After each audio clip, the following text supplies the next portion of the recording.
Yo el otro día leía una frase que era: cada vez que estés interactuando con una persona, piensa que con lo que estás interactuando es con un cerebro dañado durante la infancia. Ostras. Y que todas las respuestas que te va a dar, positivas o negativas, no tienen nada que ver contigo. Tienen que ver con qué tuvo que automatizar ese cerebro para asegurar que las personas que le rodeaban cuando era pequeñito se quedaran cerca. O sea, uno de los miedos más poderosos que tenemos escrito en el cerebro es el miedo al rechazo. De hecho, cuando sentimos soledad, se encienden en los escáneres cerebrales las mismas áreas que el dolor físico. O sea, el cerebro intenta evitar por todos los medios que nos quedemos solos, que nos rechacen, que nos expulsen del grupo. ¿Por qué? Porque, de nuevo, en estas condiciones de vida hiperprivilegiadas que tenemos, que son una auténtica bendición, quedarte solo, o sea, más o menos te las podrías apañar viviendo solo, sin amigos, sin tal, sin no sé qué. Pero ahora mismo estamos en un país en un conflicto armado o en un país en el que tienes que colaborar con otras personas para conseguir comida o para defenderte solo. O sea, por eso se utilizaban los exilios como castigo de muerte prácticamente, ¿no? Una de las cosas que más me impactó de la maternidad es que yo veía a mi bebé en su hamaquita esta y decía, es que si yo me voy, se muere. Ya ves. O sea, literalmente, si yo desaparezco, se muere. Si yo me desmayo ahora mismo, me quedo en coma y no viene alguien aquí hasta mañana, se muere. No tiene ninguna posibilidad. Ninguna posibilidad de sobrevivir. Entonces, eso, si lo siento yo, en el cerebro del niño está súper implantado. Entonces, claro, durante la infancia, la orden cerebral es: hay que hacer lo que sea necesario para que estos adultos no me abandonen, para que estos adultos me hagan caso. Si tengo que hacer lo que me digan, tengo que decir que sí a todo, y aunque me duela, me moleste o me haga llorar, me tengo que callar, sonreír y seguir tirando, lo hago. Si tengo que gritar, patalear, decir palabrotas, romper cosas, porque es la única manera de que mi madre deje de mirar el móvil y me mire a los ojos, aunque sea para gritarme, lo hago. Si tengo que quedarme súper calladito y no molestar a nadie porque si hablo me gritan, lo hago. De nuevo, el cerebro entiende de supervivencia, no entiende de dignidad. Tú eres una madre aventajada. O sea, tienes un hijo, ¿verdad? Tengo dos. ¿Tienes dos? Tengo dos. ¿Aplicas todo esto luego para decir, a ver, Izanami, no lo castigues? Tienes un poco de mano blanda, mano dura. ¿Cómo lo haces? ¿Cómo aplicas esto en tu vida personal? Pues mira, con los niños. Mi psiquiatra se parte de risa conmigo. Sí. Porque, claro, de hecho me ha ayudado mucho a salir de un bucle en el que yo entraba, porque no tuve una infancia muy fácil. Y entonces, cuando no has tenido una infancia muy fácil y tienes tus propios hijos, hay dos opciones. O enfrentarte, mirarte al espejo y arreglarte tus cositas.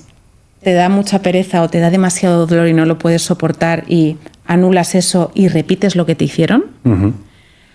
O te arremangas y dices, vale, esto acaba aquí, conmigo. Fin. O sea, yo, con ser capaz de sujetar y no pasarle a mis hijos el 80% de la mierda que me cayó a mí, me doy por tal. Pero ¿qué pasa? Que cuando alcanzas ese grado de conciencia y cuando repites, porque repites los patrones, o sea, en el momento en el que estás cansado, que estás estresado, que entras en un estado de hipervigilancia y todos tus recursos se van por aquí, tu corteza prefrontal se queda sin recursos, sí. Y pierdes esa capacidad de autocontrol, gritas, chillas, pierdes los nervios, dices cosas horribles, haces cosas horribles, y cuando tú ves en los ojos de tus hijos el dolor que tú sentías cuando te lo hacían a ti, te rompes. Y entonces generas más estrés. Y entonces pierdes más los papeles. Y entonces entras en un bucle buscando la perfección de no hacer daño a tus hijos, que lo único que consigues es ponerte a ti mismo en un estado mental que te impide regular todo el dolor que te está haciendo hacerles daño. O sea, al final, la mayor parte de las veces que hacemos daño a los demás es desde nuestro dolor.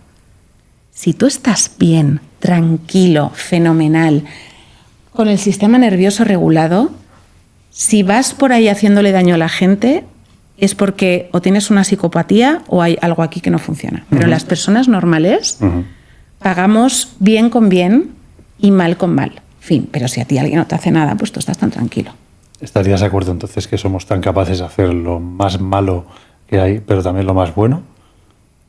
Y que hay una raíz biológica en todo eso, casi inevitable o muy difícil de domar. Es muy difícil de domar. Y yo creo que es 100% imposible de controlar por completo. O sea, este mundo, si lo piensas bien, las grandes organizaciones, las grandes corporaciones ganan dinero pulsándonos los botones del miedo. Porque todo esto que te estoy contando, totalmente. Quienes son los verdaderos expertos son todos los que hacen ingeniería social, todos los que están en las grandes empresas, marketing, publicidad. No me estoy metiendo con nadie en específico, pero son conocimientos que se tienen. Con nadie, con todos. Claro. Sí. Entonces, el miedo al rechazo, vale, pues ¿cómo?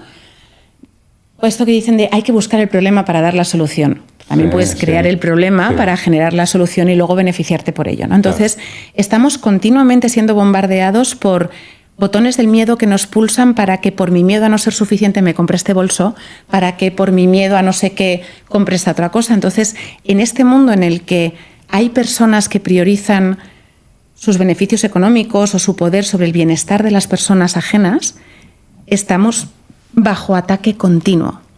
Y ese ataque continuo pulsa los botones de eso que Dios diseñó para mantenernos con vida de manera crónica.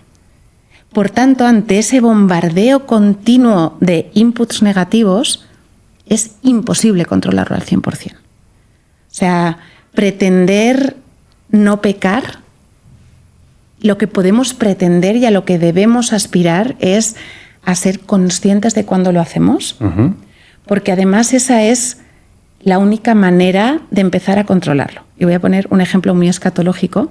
Cuando le estás enseñando a un niño a quitarse el pañal y a hacer consciente algo instintivo, que es hacer tus necesidades, lo primero que tienes que hacer es hacerle consciente de qué es el pis, qué es la caca. ¿Ves, mi vida? Estás haciendo pis, esto es pis. Ah, mira, estás haciendo caca, esto es caca, ¿no? Mientras que el niño ignora qué es el pis, qué es la caca, él está tumbado, pasan cosas, pero no lo piensa, jamás le vas a poder quitar el pañal. Hasta que el niño no identifique esto es pis, estoy haciendo pis, esto que estoy sintiendo es que tengo ganas de hacer caca, no va a poder controlarlo. Con los instintos pasa exactamente lo mismo. Hasta que no los hacemos conscientes y no entendemos para qué son, de dónde vienen y cómo se expresan de manera biológica y de comportamiento, es inviable que los identifiquemos y que nos arrepintamos de ellos también. Y que digamos, ostras, no tenía que haber dicho esto, no tenía que haber hecho tal. Nunca vamos a llegar a ser perfectos, pero sí que podemos empezar a ser mucho mejores personas. Tenemos todos los recursos para aprender a hacerlo. Bien. Aquí lo curioso es que me da la impresión de que venimos de ser muy primitivos, pero lo seguimos siendo. O sea, con una diferencia. Tenemos internet y aire acondicionado, ¿no? Pero seguimos siendo muy parecidos a aquellos de las cuevas, ¿no? ¿O verdaderamente hay una evolución moral que acompaña a la cognitiva? O sea, somos, perdón por la expresión, seguimos siendo la misma mierda en todo lo malo que hacíamos, pero educados bajo un constructo social de lo que sea. Me chifla esta pregunta. Yo creo que realmente vivimos en un sistema que se le pueden poner muchas etiquetas y una de ellas es la tecnocracia. Y es una etiqueta que nos hace creer que por el simple hecho de haber sido capaces de crear estas cosas tecnológicas y estas cosas que nos facilitan tanto la vida, somos mejores en todos los sentidos. Y que la tecnología, por el simple hecho de ser avanzada, es necesariamente buena. Que se lo digan a la generación que tienen ahora 18, 19, que han crecido con el móvil, que tienen los peores ratios de salud mental de la historia y los ratios más elevados de suicidios que se ha vivido en esa edad en la historia de la humanidad. Pero bueno, Yo creo que ni hemos mejorado cognitivamente, ni hemos mejorado moralmente. Que hemos sido capaces de, por una acumulación de conocimiento a lo largo de miles de años, de construir cosas que nos hacen la vida más agradable, o sea, eso es una evidencia palpable. Pero no estoy segura de lo de la superioridad moral, ni siquiera de la superioridad cognitiva. De hecho, lo que los estudios apuntan es que esa superioridad cognitiva vamos cuesta abajo, de culo y sin frenos. O sea, ya hace un año la Asociación Española de Pediatría emitió un comunicado pidiendo que por favor dejaran de ponerle a los bebés móviles delante porque estaban detectando unos retrasos en el lenguaje ya estandarizados. O sea, es como que los niños aprenden a hablar un año más tarde. De hecho, en Estados Unidos, el mes pasado cambiaron ¿sabes las guías estas con los checks cuando eres padre primerizo de, ¿qué tendría que estar haciendo mi hijo ahora? Esto, gatear, los reflejos, no sé qué. Sí, todo. Han retrasado la mayoría de los hitos entre 1 y 2 años, pero porque la media de los niños ya no lo alcanza. Tremendo. ¿Y cuál es el problema? Que entre los 0 y los 21 se está desarrollando el cerebro y se están generando conexiones neuronales y lo necesario para tal. Que si no se desarrollan en el momento, luego cuesta mucho más que se desarrollen. Ya. O sea, si hablas con cualquier profesor de universidad ahora mismo, están desesperados. Porque no es un problema de actitud de la juventud, es una falta de capacidades cognitivas de leer leer información durante mucho tiempo, sintetizarla, comunicarla, expresarse. O sea, nos estamos cargando el diseño cerebral que traemos de serie. O sea, si alguien viajara en el tiempo y les diese smartphones a los Homo habilis, no hubiéramos llegado a ser lo que somos, ¿no? Ni de coña. O sea, ni de coña. Y solo hace falta leer literatura antigua o todas las cosas que nos han permitido llegar hasta aquí, las matemáticas, las ciencias. O sea, todo eso lo hicieron señores que creemos que porque vivieron hace 1000, 2000 años eran primitivos. No eran primitivos. O sea, eran mucho más educados y con unos cerebros mucho más capaces probablemente porque se enfrentaban a más retos que los nuestros. O sea, el cerebro ama la eficiencia energética. Uh-huh. Esto gasta el 25% de la energía de todo el cuerpo. Entonces, tienen un director financiero ahí a tope de... Si no es imprescindible, no voy a gastarme 3 calorías en conectar esta neurona. Entonces, claro, o sea, el cerebro solo aprende cuando se enfrenta a retos. Uh-huh. El nivel de retos a los que nos enfrentamos tú y yo hoy en día y a los que se enfrentaban hace 500 años, claro, no tiene nada que ver. Nada que ver. Entonces, nuestro potencial está muchísimo menos desarrollado de lo que estaban los potenciales de las personas de otro o que viven aquí y ahora en mundos mucho más difíciles. Hace unos programas hablamos de inteligencia artificial. Claro, entonces, cuanto más lista sea la inteligencia, parece que más idiotas vamos a ser nosotros. Total. O sea, un proceso, una evolución hacia la estupidez. Sería algo así. Hacia la inhabilidad cognitiva. O sea, es que es una cuestión de que lo que no se trabaja no se desarrolla. Y si no te enfrentas a ningún reto, tu cerebro no siente la necesidad y por tanto no lo hace de detonar habilidades, capacidades cognitivas necesarias para la vida. Eso puede provocar también, entiendo, es verdad que es un mundo súper globalizado, pero si no lo tengo mal entendido, hubo como evoluciones coetáneas, ¿no?, en distintos puntos y lugares. Bien, esto podría producirse hoy en día, y te lo digo porque hace poco vi un artículo que hablaba de la tribu Bajau. ¿Vale? Es curioso el nombre porque ellos lo que hacen es bajar a la ¿De verdad? Han bajado perdón por el chiste malo, han bajado a las profundidades del mar. Dicen que pueden bajar más o menos unos 70 metros de profundidad, pero que hacen apneas de cerca de unos 13 minutos. Yo he hecho pesca submarina, he hecho snorkel 30.000 veces, me gusta, entonces me puedo imaginar lo que es eso, porque no es para mí literalmente imposible.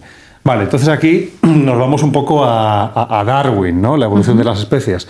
Esto sería porque por una variación genética, de golpe uno tiene el bazo más grande, creo que es por eso, entonces puede almacenar mayor cantidad de oxígeno y hace mayor tiempo de apnea. Puede durar más, está más preparado, pero esto ocurre por casualidad. Eso sería la evolución, no porque el entorno fuerce esa evolución. Entonces seríamos lamarquistas. ¿Lo digo bien? Sí. Vale, tú, la antropóloga eres tú. Si meto un patinazo, me lo dices. Vale, pues siguiendo a Darwin, da la casualidad de que alguno de estos desarrolla esa capacidad y entonces empiezan a sobrevivir, la selección natural, a pasar generaciones, y estos mejor adaptados son los que acaban prevaleciendo y ahora aguantan 13 minutos, cosa que tú y yo no podríamos. ¿Hasta aquí bien? Sí. Vale, perfecto. Entonces, ¿este tipo de evoluciones paralelas se pueden seguir dando hoy en día? Totalmente. Hay un concepto muy interesante que es posterior a Darwin, que es el de la epigenética. La epigenética lo que hace es traspasar los rasgos genéticos adquiridos a la siguiente generación. O sea, ya no es tanto que los que más están adaptados al medio más se reproducen y por tanto pasan más su pool genético a la siguiente generación, sino que, sin presión, todo lo que tú hicieras genéticamente hablando hasta que concebiste a tu hija, eso se lo pasaste a ella. Vale. Y ahí la cantidad de información que se pasa es apasionante. Pero, o sea, yo puedo pasarle... O sea, ¿yo puedo modificar mi genética? Tú puedes encenderla y apagarla. O sea, nosotros tenemos... A ver, por favor, explícame. Nosotros venimos con un potencial genético, ¿vale? Pero de ese potencial genético, no me acuerdo ahora muy bien, pero era como que está encendido entre un 10 y un 20%. Vale. Entonces, ¿qué determina qué genes se encienden y qué genes se apagan? Tus hábitos de vida. Tú puedes tener por genética familiar, genética de predisposición a un cáncer, por ejemplo, pero tus hábitos de vida pueden determinar que esos se enciendan o se apaguen. Esto no es determinante porque si tu predisposición genética a un cáncer es muy elevada, y hay 1000 casos, y eres una persona que no ha fumado nunca, no ha bebido nunca, ha comido fenomenal y aún así tiene un cáncer de pulmón, que también ocurre, pero hay mucho input de tus hábitos. ¿Qué pasa? Que esos hábitos que tú apagas o enciendes, esa información se la pasas a tus hijas. Entonces, claro, yo esto lo aprendí después del primer hijo. Y vamos, o sea, no he estado más fit, ni he comido mejor, ni he estado más tranquila que cuando hice el segundo. O sea, era como, vamos a pasarle aquí lo mejor. Pero es tremendo lo que me estás diciendo. O sea, no son los hábitos culturales adquiridos. No es que yo... Es que, a ver, para también, que se entienda bien. O sea, pero es que esto sería muy de Lamarck. O sea, no es que si yo me pongo a hacer flexiones y me pongo fuerte, mi hijo va a nacer más fuerte porque yo me he puesto más fuerte. Eso no. Pero que si el deporte ha mejorado mi genética, ¿eso es lo que quieres decir? Eso sí se trasladaría. El deporte ha determinado qué genes se encienden y se apagan de tu pool genético. Hostia, me parece bestial. Es brutal. Es precioso, otra vez precioso, pero porque me chifla entender y aprender las cosas. Sí. Y luego hay otra que para mí es muchísimo más profunda. Esto... como que me cayó la ficha, como dicen los latinos, que me encanta la expresión. Cuando Gael tenía, pues si nació en agosto, pues en esas Navidades, a su primo le trajeron los Reyes Magos una tarántula peluda, ¡ostras!, teledirigida. Cada niño se pide lo que quiere. Aracnofobia a modo al otro lado. Claro. Y entonces, pues obviamente el niño abrió su regalo, se puso a jugar con su tarántula, y Gael, que tenía 5 meses, que en su vida había visto una araña y jamás, nunca en su vida había tenido una experiencia negativa con una araña, en cuanto vio la araña se puso a llorar desesperado y empezó a abrazarme muerto de miedo. Ya ves, es instintivo entonces. Claro, entonces tú dices, vale, si él nunca ha tenido una experiencia negativa como una araña, ¿por qué el ver una araña le genera a él una respuesta instintiva de miedo? Porque también transmitimos genéticamente qué estímulos en nuestra vida han sido negativos y qué estímulos han sido positivos. Y esto es un melón que lo flipas. Esto me suena a lo típico que puede tener hasta detractores. ¿Hay detractores de esta teoría? De todas. O sea, en general hay detractores de cualquier teoría que se hable siempre jamás, pero seguro que sí. Abre un poco más el melón, por favor. Vale. A ver, poniendo el ejemplo, ¿no? Si yo vivo, por ejemplo, en una tribu en la selva, es muy importante que yo, en mi biblioteca de cosas peligrosas y cosas productivas para mi supervivencia, tenga muy registradas todas las plantas venenosas, todos los animales peligrosos, y aquí tenga guardadas las frutas que se pueden comer y las raíces que se pueden sacar. ¿Sí? Vale. Porque si yo nazco sin esto, mis probabilidades de supervivencia son nulas. Sí. Mira, mamá, he encontrado una serpiente roja. Chao. Sí, Es que el niño no lo cuenta, ¿vale? Entonces, todos los humanos tenemos eso. Hay artículos de la biblioteca que son muy universales. Por ejemplo, el sabor dulce es universalmente atractivo. Agradable, ¿no? Agradable. Sí, ¿Por sí. qué? Porque antes de que empezáramos a ultraprocesar los alimentos, si lo piensas, todo lo que era dulce era bueno para la salud. Porque solo eran dulces las frutas. Lo natural. ¿Y qué pasa? Sí, Claro, entonces lo único que era dulce era la fruta. ¿Y qué pasa con las frutas?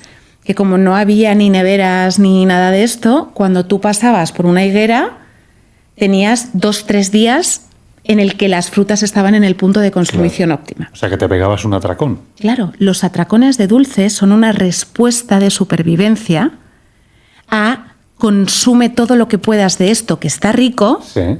porque es bueno para tu salud. Pero les daría un pico glucémico igual en aquel momento. No, porque la fruta contiene... Es que Dios es muy listo. Le pone... es verdad, o sea, le pone la fruta tiene la fibra justa para compensar el pico que genera la fructosa y que no te dé una subida de insulina. Tremendo. Todo pensado.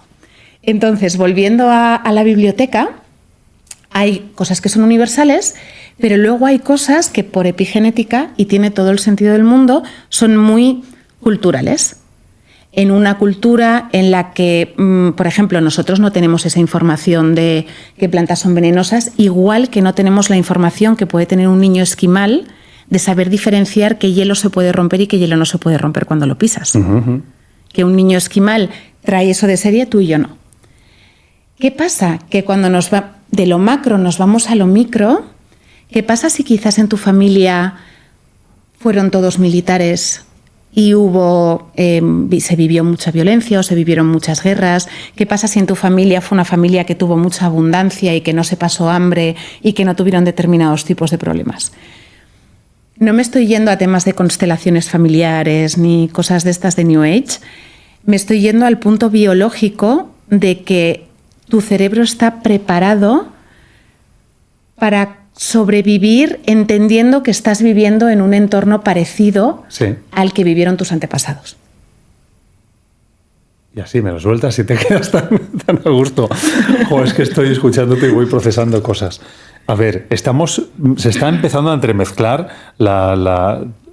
es que lo hace la línea evolutiva. Biología, evolución, y en esa biología y evolución hay un factor que es cultura. Lo hemos dicho al principio. ¿Cómo distinguir lo que viene de biología y lo que viene de cultura?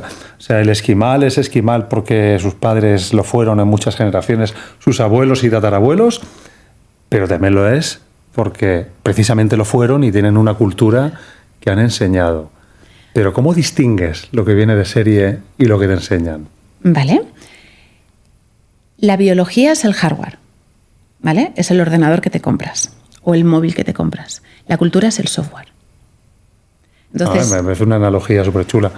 Yo tengo un móvil que puede ser un marca, no quiero decir marcas, pero tú puedes tener un móvil que es cualquier marca, que ese móvil igual se le da mejor hacer fotos, igual tiene más memoria, tiene menos memoria, o sea, tienes una diversidad biológica, neuroendocrina, hay personas neurodivergentes, da igual, más alto, más bajo, lo que sea. Entonces tú tienes una diversidad de marcas de móviles, cada uno con sus retos y con sus potenciales y sus puntos fuertes, igual que los humanos, pero tú luego tienes sistemas operativos diferentes que funcionan mejor o peor en determinadas marcas de móviles, en determinados dispositivos. En algunas, pues le pones una app y como tiene poca memoria no funciona, pero igual le pones otra app de fotos y como hace muy bien fotos lo aprovechas muchísimo mejor, ¿sí? Entonces, esto es muy interesante porque la cultura no es algo estático. La biología tampoco, porque luego está todo la neurogénesis, que podemos reescribir patrones neuronales y todo eso, pero la cultura no es algo estático. De hecho, cualquier persona que esté viendo esto, que haya nacido en un país, se haya ido a vivir a otro, se esté culturizando en otro lugar, sabe perfectamente que con el tiempo vamos adquiriendo nuevos hábitos e incluso en el proceso de culturización, una persona que quizá tenía pensamientos muy de izquierdas ahora ha podido virar a pensamientos muy de derechas o viceversa. Entonces, la cultura es un proceso que va en marcha, que va instalándonos aplicaciones en el dispositivo diferentes. Algunas se quedan, algunas se van, pero estas aplicaciones determinan para qué usamos el móvil, para qué uso yo el cuerpo y los dones que me han sido dados en mi entorno social.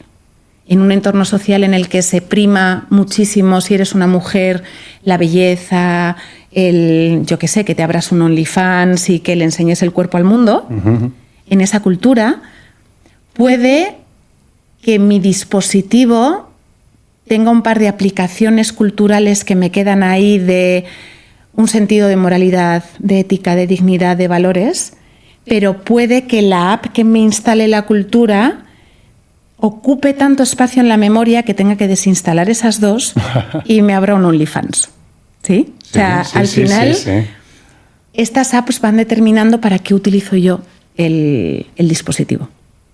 Vale. ¿Y qué piensas de las apps que nos han hablado ciertos lobbies detrás sobre lo que es un hombre, lo que es una mujer, lo que debe ser uno, lo que debe ser lo otro, en esta cultura en la que además es muy difícil decir lo que uno piensa porque detrás de esta moralidad, detrás de esta tolerancia, parece que hay todo lo contrario, más intolerancia que nunca y no existe la libertad. Creo que somos más presos que muchas otras generaciones de antes. Entonces, ¿cómo ves esto que te acabo de comentar? La prueba... Terreno pantanoso, ¿eh? Ah, a mí me encantan los terrenos pantanosos. La prueba es que cuando me has hecho la pregunta, has elegido muy bien tus palabras, porque sabes que igual, si no, no se ve lo que se tiene que ver. Que tampoco hay palabras que no puedo decir yo ahora para que esto se vea. Y es escalofriante. O sea, es que es verdad, fíjate, tengo que exponerlo de la manera correcta para que no me caiga un aluvión. Hay palabras que no se pueden decir. Intentando decidir qué quería decir o qué no quería decir. Claro, mira, el estudio de la historia debería de ser obligatorio, tanto en ciencias como en letras, o sea, debería ser una asignatura para la vida como muchas más, que es cómo gestionar tus... O sea, tal. Pero el estudio de la historia es imprescindible porque te permite ver patrones, ver cómo empiezan ciertas cosas y cómo terminan inevitablemente. Porque somos cíclicos al final. Totalmente. Y cada vez que la ideología se ha puesto por encima de la biología, hemos acabado muy mal. Muy, muy, muy, muy mal. En el momento en el que, por no dañar los sentimientos de alguien, con la verdad y con la realidad, decidimos que la verdad es mentira y no se puede mencionar y es mala para que esa persona no se sienta ofendida,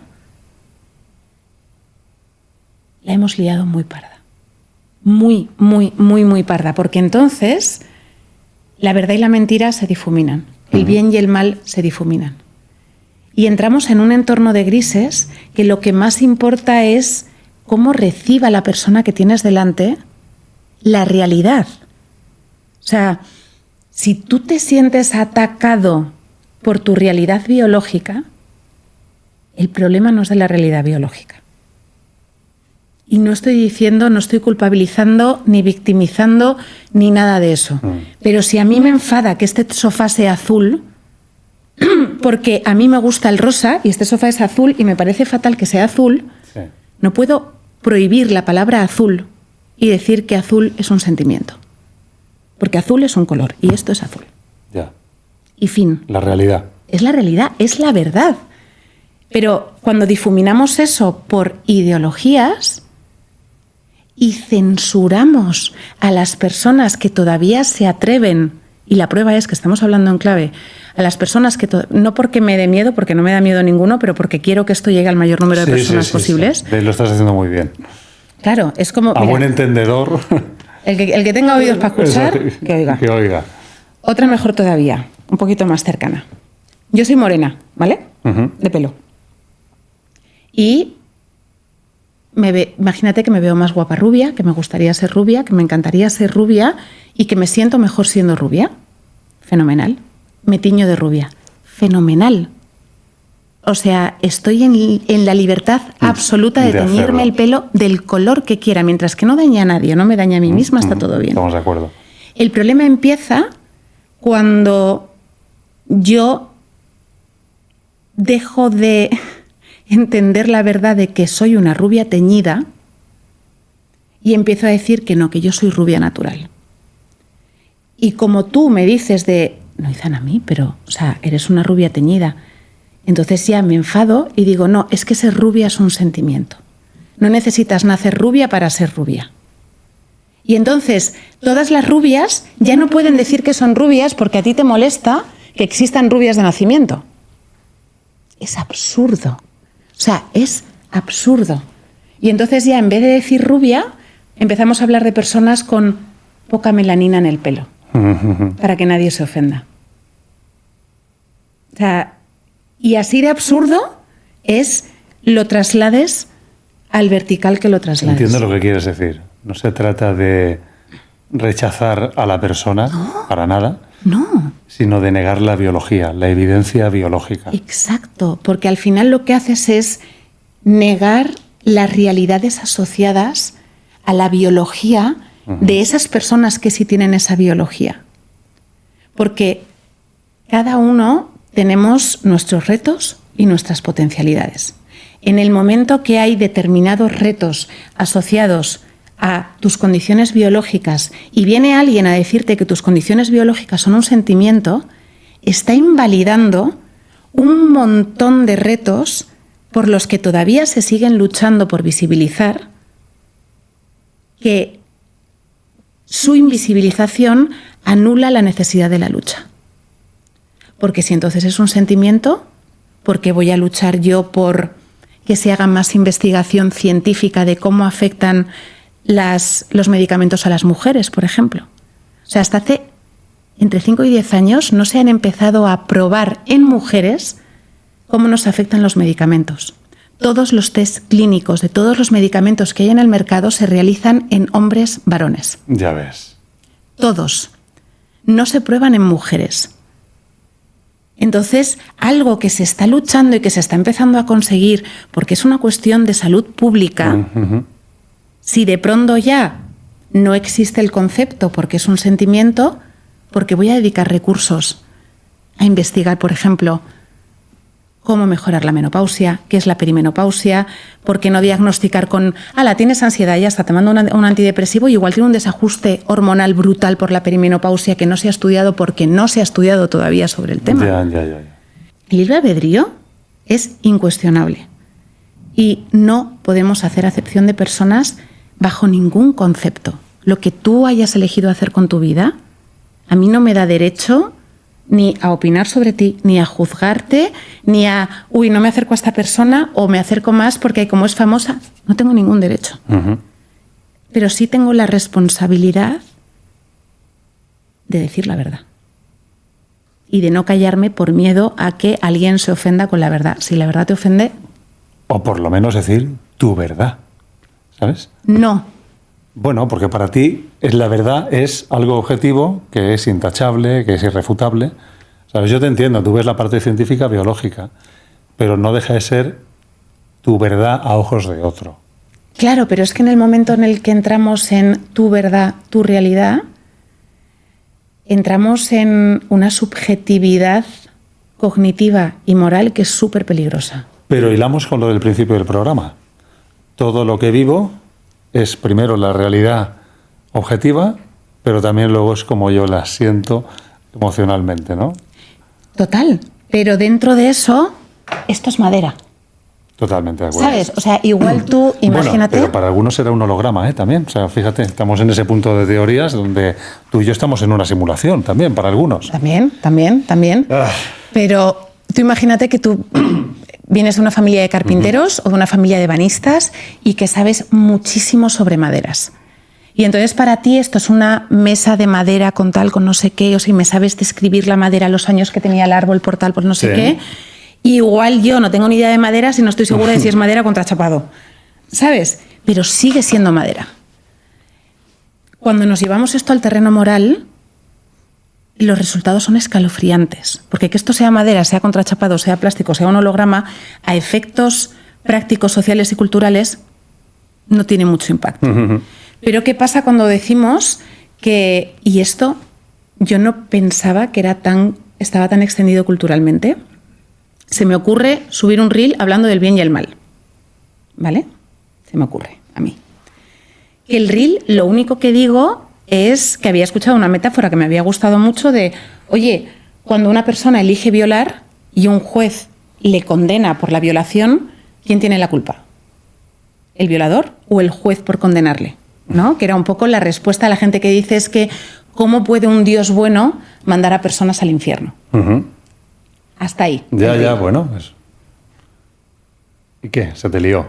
Pero a unos niveles, una cantidad de gente de, bueno, es que el mal es relativo.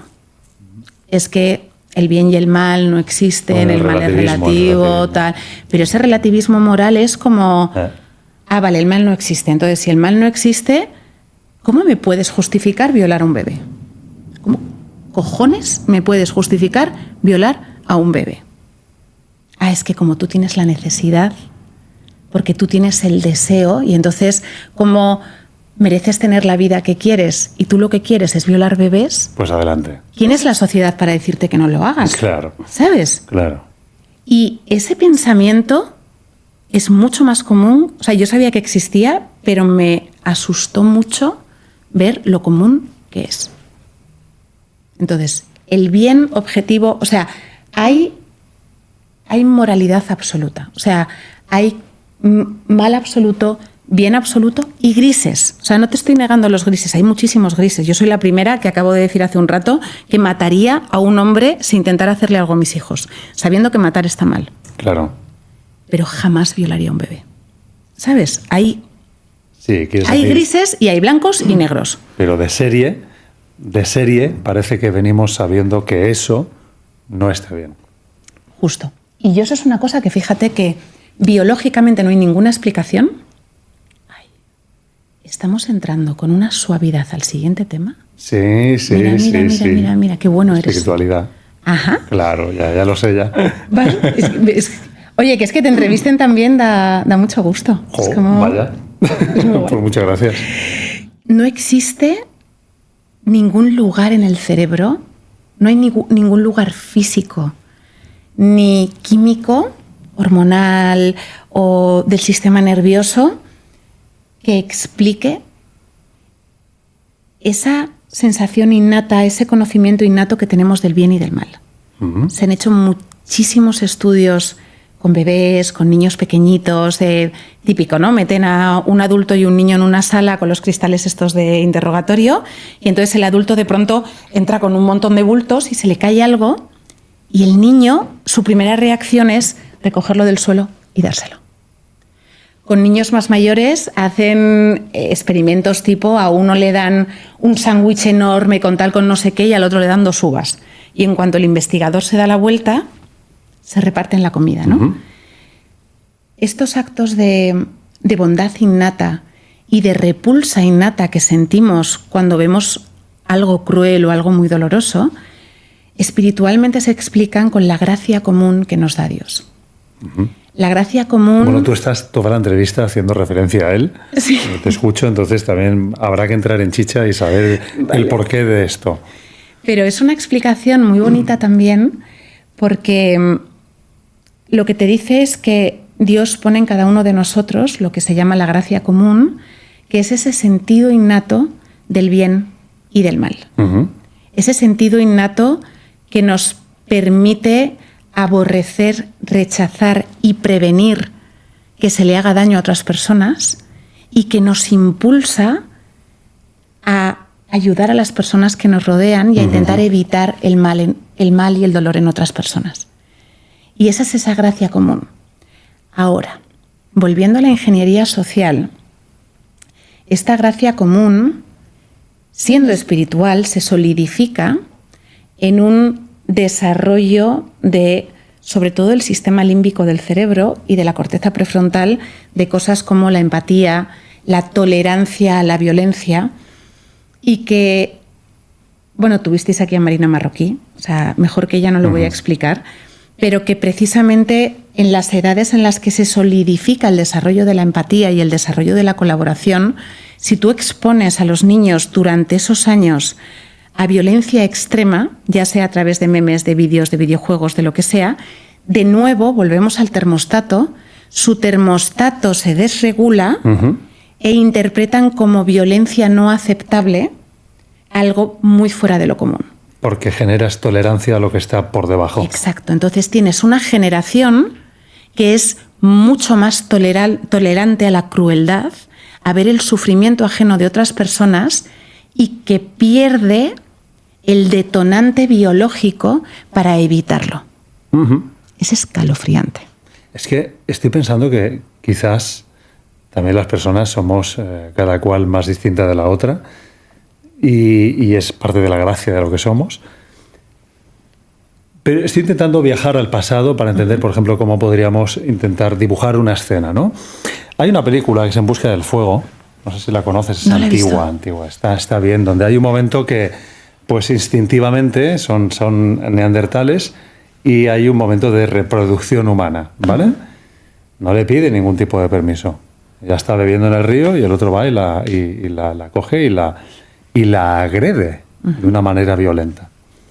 Claro, si uno piensa cómo debía acontecer ese tipo de cosas en aquel entonces, es fácil deducir que no iba, mira, escúchame Carolina, he pensado que estamos en los días de fertilidad, a mí me apetece, a ti también, la cueva está caldeadita, la tenemos a 25 grados, ¿sabes? No.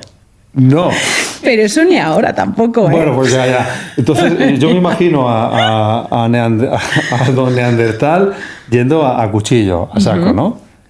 Insensible, a lo mejor, a las lágrimas de ella, pero a lo mejor tampoco había lágrimas, porque era algo natural, como la naturaleza hay cortejo, pero no hay pedir permiso. Hay un cortejo natural, pero también me imagino vamos a imaginar un segundo a Pedro Picapiedras el primero, pues Pablo, ¿no? Pablo el amigo ha nacido con una moral un poco más alta. Dice, Pedro, colega, un poco de dulzura, un poco de por favor, ¿no? Bien, entonces, de verdad te creo cuando dices que venimos con esa distinción del bien y del mal, y además te compro que pueda hablar de un diseñador principal, un diseñador primero, como decía el doctor Manuel Sanz, de un dios, pero está súper relacionado con el aprendizaje de la cultura y con lo que vemos al final desde que nacemos. Totalmente. O sea, al final, en el proceso de culturización, lo que se hace es escribir y determinar qué conductas son aceptables y qué conductas son reprobables. Y como el proceso de culturización tiene lugar desde la infancia, nuestros termostatos se van ajustando a eso. Entonces, hay cosas que para las mujeres de una cultura les parecen inconcebibles y que las mujeres de otra cultura no lo interpretan como un problema. Porque nunca... me estoy metiendo en un jardín yo sola, no pasa nada. Te he metido yo sin querer. No o queriendo, nada. Ni lo sé. Mira, comportamiento humano. Estamos hablando, va surgiendo, nos metemos. Claro, cosas que para las mujeres de un país pueden ser inconcebibles, para otras ni siquiera son conscientes de que les estén haciendo daño o de que sea un problema. Bueno, pero ni siquiera otros países. Ni siquiera otros, Este país, hace 40 años... Acuérdate del anuncio de Soberano, no sé si era Ron o Soberano, y sale Sí. una mujer, a mi marido cuando llega a trabajar en casa le gusta que tenga una buena copa, como viene de mal humor o algo así y tal, y dices, se le debe pegarle una torta. Yo intento que tenga su copa de Soberano. Ostras, te hace pensar que seguramente para ese tipo de hombre, para muchos, no para todos, para muchos aquello era lo normal. Lo normal. Bajo ese constructo social. Y para ellas, tristemente, también lo era. Tristemente, la frase de mi marido me pega lo justo. Mi marido me pega lo normal. Lo justo, qué terrible. Es terrible, es horroroso. O sea, llevándonoslo como más cerca, yo trabajo mucho en Latinoamérica, viajo mucho a Latinoamérica para dar allí conferencias y hay un choque cultural impresionante. O sea, cuando yo les digo a ellas que en España hay mujeres que se ofenden si te abren la puerta o si te dan paso o si te hacen subir las escaleras, y ya no te digo si te echan un piropo, te miran como, ¿pero por qué? O sea, no lo entienden, no ven el mal, no ven qué problema hay en que un hombre te abra la puerta, ¿no? Entonces volvemos otra vez a qué cosas es mal absoluto y qué cosas están consideradas mal cultural, que son esos grises que están ahí de por medio. Que bueno, la maldad en sí. Claro. Y la maldad entendida, construida sí, sí. Vale, seguimos hablando de esto. Has dicho espiritualidad. La pregunta es, la pregunta del millón. ¿Buscamos a Dios porque va en nuestro código genético? ¿O lo hacemos por aprendizaje cultural? ¿Qué crees? Bueno, a ver, lo intuyo porque me has dicho Dios muchas veces, entonces imagino lo que me dirás, pero o si quieres, sepáramelo antropológicamente y desde el punto de vista de tu fe que tienes. No existe ningún lugar que hayamos descubierto, aún porque todavía queda mucho por conocer de la biología humana, de lo extraordinaria que es, pero no existe ningún lugar físico que se pueda tocar, ni ninguna hormona como la oxitocina o la adrenalina que podamos decir, aquí reside la espiritualidad humana. Vale. O sea, no hay un lugar físico para colocarla, pero sí hay una evidencia aplastante, histórica y unánime de que en todas las culturas, de una manera o de otra, todos los seres humanos han buscado conectar con algo más grande que ellos. Sí, o sea, Permanentemente. Sí, sí. O sea, incluso las personas que puedan ser ateas en esta cultura, sean conscientes o no, igual su Dios es Taylor Swift, Elon Musk o quien sea. Ya. O sea, todos tenemos la necesidad de adoración. De endiosar algo, quizás. De endiosar, exacto. Tenemos la necesidad de adoración, de tener a alguien a quien admirar, a quien agradecer, a quien adorar y a veces a quien culpar de nuestros problemas, ¿no? Esa necesidad humana, que seamos ateos o de la religión que seamos, la hacemos, se expresa muy, muy bien en un estudio de McKinsey. Es de 2012 el estudio. Luego, si queréis, os dejo el link para que lo pongáis en la descripción porque es súper interesante.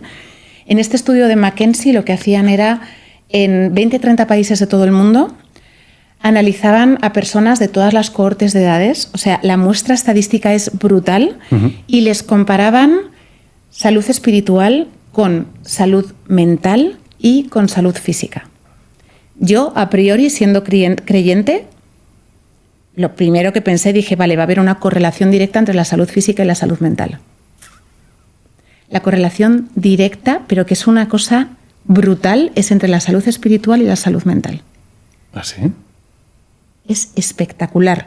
O sea, además incluso ves los dibujos, ¿sabes? El dibujo que traza la gráfica de salud mental, en mayor o menor medida, lo traza idéntico la de salud espiritual. Y la de salud física va más arriba y más abajo. Otra cosa súper interesante que se ve es países, por ejemplo, como los musulmanes. Países musulmanes, países de Latinoamérica en los que la fe se vive de manera más abierta, más social, que quizá no hay tanto tabú como en España, ¿no? O sea, en España, si eres cristiano o católico, como que se separa mucho, ¿no? Una cosa es tu vida profesional, otra cosa es tu vida personal y otra cosa es tu fe. Pero en países latinoamericanos que está todo mucho más junto, ¿no? Más homogéneo. Sí. La salud mental es mejor que los que peor estábamos éramos esta Europa atea, pragmática, separada de Dios, alejada de Dios, en la que las gráficas de salud espiritual y salud mental bajaban al mismo ritmo. ¿Se es más feliz creyendo en Dios? Yo, por experiencia propia, sí. O sea, no es felicidad, y este es otro melón también muy interesante, porque la felicidad es uno de esos objetivos que nos ponen de tienes que ser feliz, y la vida solo merece la pena si eres feliz. Y te hacen creer que la felicidad es un estado permanente que se puede alcanzar y mantener, lo cual es mentira. O sea, eso no existe la felicidad real, continuada en el tiempo, todos los ratos, todo el día. Estoy de acuerdo. De hecho, cuando eso ocurre, es algo patológico psiquiátricamente, porque uno de los indicativos de tener una buena salud mental es vivir una hemodiversidad en las que eres capaz de sentir a lo largo de un día enfado, tristeza, felicidad, tal. Yo creo que, y en mi experiencia, a mí lo que me ha dado Dios es paz, que es muy distinta a la felicidad. O sea, la paz no tiene nada que ver. La paz es pasar por pruebas, pasar por problemas, pero teniendo por una parte la seguridad de que todo tiene un para qué y de que nunca vas a caer del todo, que te están sosteniendo, y la esperanza de que todo va a ir mejor. A ver, Dios en el proceso de convertirme, yo creo que se encontró con un hueso ahí duro de roer, porque yo tenía una soberbia. O sea, sé que la soberbia es un pecado muy común, pero ahora miro para atrás y es como, madre mía de mi vida. Entonces, él, pues de todas las herramientas que tiene, conmigo utilizó una depresión mayor, inmovilizante, muy, muy, muy grave, que me llevó a tener ideaciones pasivas de muerte, que es a lo que llaman los psiquiatras el... No estás pensando en morirte, no estás planificando tu muerte ni nada de eso, pero vives creyendo que todo el mundo estaría mejor sin ti. Ostras. Que tus hijos serían más felices sin ti, que tu marido sería más feliz sin ti, y que si tú desaparecieras, el bienestar físico, mental y emocional de los que te rodean sería muchísimo mayor.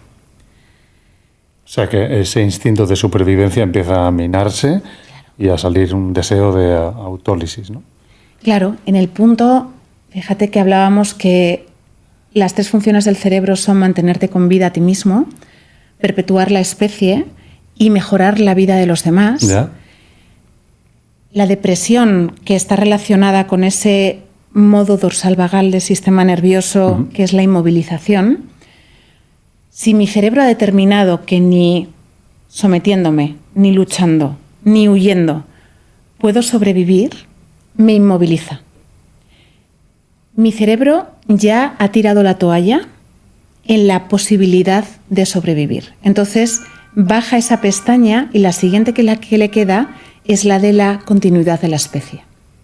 Cualquier padre, cualquier madre bien equilibrado, que sepa que la supervivencia de sus hijos depende de la suya, se inmola. Te inmolas. O sea, a mí me dicen, tu vida a cambio de las 2D, mátame. Te lo piensas. Pero mátame, pero vamos, sí. O sea, me pongo delante de un camión de lo que haga falta. Sí. Y si además tú tienes la creencia de que tu existencia le está haciendo daño a tus hijos y a las personas que te rodean, el cerebro automáticamente determina apaga y vámonos. O sea, pasa una cosa, no tiene nada que ver, pero otro ejemplo de cerebros que deciden no seguir viviendo es esta cosa horrorosa y terrible que ocurre en los orfanatos que tienen muchísimos niños. Esto lo estudiaron, de hecho, en Rusia.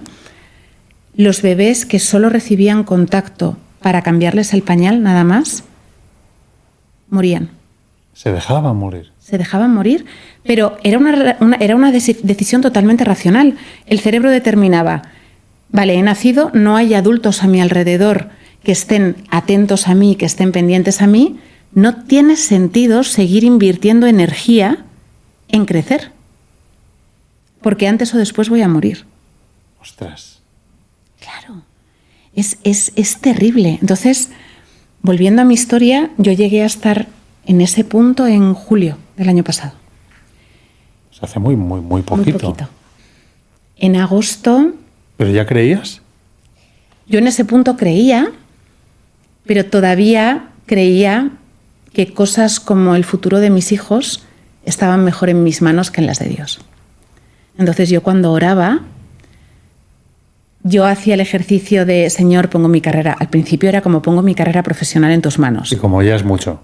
Uf, y si Dios decide ahora que necesito hacerme una asceta, irme por el campo y perder todas las cosas materiales que tengo, ¿ahora qué? ¿Sabes? Entonces lo dices como con la boca, en plan, Señor, te amo, te adoro, pongo en tus manos mi carrera profesional, pero por favor no me quites el trabajo, ¿sabes? Con la boca chica. Con la boca chica. Sí. Entonces yo estaba en ese punto de te quiero, te amo, te adoro, Dios, gracias por todo lo que me das, pero si los niños me encargo yo mejor que tú. Entonces, claro, ¿por qué hacemos eso? Ese exceso de control es una respuesta también de supervivencia a infancias en las que tu cerebro aprendió que no podías confiar absolutamente en nadie. Que cualquier persona en la que confiaras y pusieras tu bienestar psicológico o físico te iba a fallar y te iba a hacer daño. ¿Eso es lo que te enseñaron a ti? Sí. Entonces, las personas, cuando creces así, de mayor, es muy difícil llegar a confiar realmente en los demás. Y eso se maquilla o se resuelve con una soberbia y una sensación de superioridad de no es que yo no confíe en los demás y no me deje a los demás porque tengo miedo de que me hagan daño. Yo no me dejo a los demás porque soy la mejor y ninguno de estos puede ayudarme. Yo, la primera vez que fui a un psiquiatra, yo entré por la puerta diciendo, vamos, o sea, sé mucho más de cualquier cosa de neurociencia, comportamiento humano que esta señora que seguro que estudió hace 20 años y no se acuerda de la mitad de las cosas de la carrera. O sea, yo entré así con esa actitud a la visita del psiquiatra.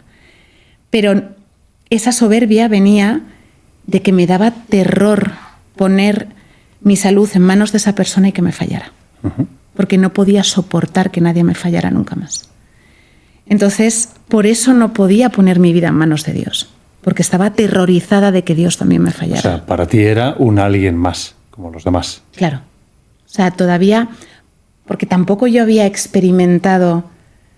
llevaba experimentando sus bendiciones toda la vida, pero... ¿Pero eras atea? Atea 100%. O sea, atea. Yo crecí en una familia New Age. O sea, éramos vegetarianos. En mi casa las revistas que se leían era Año Cero y Huerto Integral. Era Huerto Integral, creo que se llamaba Huerto Integral. No comíamos carne. El primer antibiótico lo tomé con 23, 25 años. Buah. Lo cual me alegro un montón. Tampoco vacunas, entiendo. No, nada. Claro. Pero de lo cual me alegro un montón porque ahora tengo un sistema inmunitario top. A top. A top. O sea, tengo una microbiota a tope, pero bueno. Pero no, mis padres son profesores de yoga. En los 80 en España, en León, capital de provincia. O sea, yo venía de un mundo totalmente diferente. De hecho, yo nací sin Dios y crecí con las creencias de mis padres que el Dios de la Biblia era un Dios malo, era un Dios perverso, era un Dios cruel que disfrutaba mandando a la gente al infierno, que quemaba gente en Sodoma y Gomorra, ¿sabes? O sea, yo crecí como, madre mía, este señor, ¿sabes? O sea, entonces yo venía de ahí y él, pues como buen alfarero, me redujo a polvo para poderme hacer de nuevo. Y lo hermoso de todo esto es que cuando acabé en la cama sin poderme mover y no me quedó más remedio que pedir ayuda, porque literalmente, o sea, yo caminaba, no podía subir escaleras. El grado de inmovilización mental que había llegado hasta mi cuerpo, o sea, hacía de tripas corazón para poder estar con los niños. Mis hijos están acostumbrados a que mamá esté tumbada en el suelo. Y el mayor me viene y me dice, mamá, ¿te traigo el hielo? Y yo, sí, cariño, porque me está dando una crisis vasovagal, me está empezando... se me está descompensando el nervio vago y entonces si te pones hielo aquí se arregla. ¡Ostras! Y los niños están acostumbrados ya a ver mamá tirar en el suelo, tal, me traen el hielo, o sea... Tremendo. Tremendo. Cuando yo empiezo a poner mi vida en manos de otras personas Bueno, mi ingreso en el psiquiátrico fue, o sea, es una de las mejores ¿También? experiencias de mi vida. También. Me ingresaron. O sea, que llegaste a ingresar. Llegué a ingresar porque mi sistema nervioso estaba tan desregulado, o sea, vivía en un nivel de hipervigilancia tan alto, que a veces, y esto, porque además voy a hablar de medicación y es muy delicado, cada cerebro es un mundo, no se puede generalizar, pero en ocasiones, cuando te empiezas a tomar un antidepresivo, como el trauma aquí ya no tiene lugar porque de pronto te quedas solo en tu cabeza y ya no hay una voz diciéndote eres un desastre, eres una mierda, y dices, ostras, qué paz, qué maravilla, esa respuesta traumática se va al cuerpo y los niveles de ansiedad se disparan. Entonces, en mi caso, me empecé a tomar el antidepresivo y mi cuerpo estaba 12 horas al día, literalmente como si me acabara de atropellar un camión, temblando, vomitando, o sea, una cosa insostenible. Fatal. Me empezaron a mandar ansiolíticos, pero no terminaban de encontrar la combinación de forma ambulatoria para regular mi sistema nervioso y que pudiera ser funcional. Uh-huh. O sea, esta gente que te dice, no, es que la depresión se cura con paseos y con flores de Bach. No has tenido depresión en tu vida. O sea, la depresión es una enfermedad biológica. Para un psicólogo que diga, es un trastorno. Vale, es un trastorno. Un trastorno mortal que lleva a la muerte. De hecho, es la principal causa de muerte entre jóvenes ahora mismo en España y en gran parte del mundo. Entonces, como no encontraban la manera de regularme, me ingresaron en el psiquiátrico y fue tan bonito. Ostras, es muy chocante escucharte decir eso. Ya, todo el mundo flipa, pero de verdad, o sea, tengo un grupo de WhatsApp que estaba prohibido hacerlo, pero lo hicimos. Un grupo de WhatsApp con los amigos que hice en el psiquiátrico, cada uno de nuestro padre. O sea, no te puedo explicar lo diferentes que somos entre nosotros y lo bonito que fue. Tiene la parte heavy porque es momento cárcel, puertas que se cierran, no se puede salir, tienes cámaras en todas partes. Tu propia libertad. Tienes que permitirlo, además. Sí, totalmente. O sea, te quitan las cosas de cristal, no puedes usar determinadas cosas, te tienes que comer todo lo que está en el plato, si no te ponen en modo vigilancia, trastornos alimenticios. O sea, no te puedes cambiar la comida en los platos, aunque lo hacíamos. Pero ahí fue donde Dios me enseñó la ayuda que necesitaba. Y que estaba bien confiar, que estaba bien ponerme en manos de otras personas. Porque Él sabía que hasta que yo no tuviera una experiencia cercana, humana, de vale, no pasa nada, no iba a ser capaz de dar el paso enorme de poner mi vida entera en sus manos. Lo que me ha hecho es, en el momento en el que, o sea, yo salí del psiquiátrico con 8 pastillas diarias de 3 medicaciones diferentes, en noviembre del año pasado. En enero empecé a mejorar y a día de hoy estoy con una pastilla. En 6 meses. O sea, ha sido una cosa rapidísima y Él ha tenido muchísimo que ver. ¿Qué pasa cuando lo pones todo en manos de Dios? ¿Te acuerdas cuando hablábamos al principio de que tu cerebro no distingue entre lo que piensas y lo que pasas? ¿Mm? En el momento en el que yo sé que mi futuro, el de mi familia, está en las manos del Dios que creó el universo, me despreocupo por completo. O sea, vivo con la tranquilidad de que pase lo que pase, va a ser la mejor opción posible. No sé si te ha pasado alguna vez, o sea, yo tenía un novio horroroso, o sea, pero una cosa horrorosa, todas las palabrotas, insert palabrotas, las que quieras del mundo, cerramos insert. Un saludo desde aquí, colega. Te lo curraste. Te lo curraste. Y yo pedía, no creía a Dios, pero pedía por la noche, por favor que no me deje, por favor que no me deje, si me deja me muero, si me deja me muero, si me deja me muero. En ese momento, desde mi limitadísima perspectiva humana, yo creía que ese hombre era lo que yo necesitaba, era lo que era mejor para mí. Y gracias a Dios que me dejó. Entonces, claro, eso me ha pasado con trabajos, con personas, con tal. Cuando miras para atrás y te das cuenta de nuestra inutilidad presente para determinar qué cosas necesitamos y qué cosas queremos, y que el único que sabe realmente qué es lo que va a pasar y qué es lo que a mí me va a servir, o sea, yo ahora vivo con una paz. Te despreocupas. Una tranquilidad absoluta. ¿Qué pasa? Que estoy dejando de machacar a mi cerebro con recreaciones continuas de problemas y estoy limitando la producción neuroendocrina de cortisol y adrenalina que me están desregulando biológicamente. Luego te encuentras mejor. Exacto. La ansiedad desaparece. Y poco a poco el sistema nervioso se va regulando. Él lo que está haciendo ahora mismo es que está volviendo a poner en mi vida las mismas situaciones que el año pasado me llevaron a donde terminé, para que pueda vivir en mi propia experiencia la bendición de darme cuenta de que con él soy invencible, soy absolutamente indestructible. Me está pasando exactamente lo mismo que me pasó el año pasado y estoy bien. De hecho, estoy mejor que nunca.